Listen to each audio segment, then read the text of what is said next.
ദൈവികമായ രക്ഷയും കരുണയും നമ്മുടെ പേരിലുണ്ടാകാതിരിക്കട്ടെ. വിശുദ്ധ ഖുർആൻ അധ്യായം 3 സൂറത്ത് ആല ഇമ്രാൻ വചനം 104. ബിസ്മില്ലാഹിർ റഹ്മാനിർ റഹീം.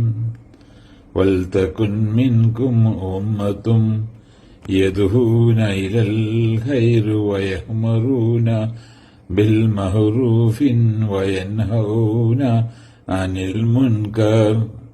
നന്മയിലേക്ക് ക്ഷണിക്കുകയും സദാചാരം കൽപ്പിക്കുകയും ദുരാചാരത്തിൽ നിന്ന് വിലക്കുകയും ചെയ്യുന്ന ഒരു സമുദായം നിങ്ങളിൽ നിന്ന് ഉണ്ടായിരിക്കട്ടെ. ഉലൈക ഹുമുൽ മുഫ്ലിഹൂൻ.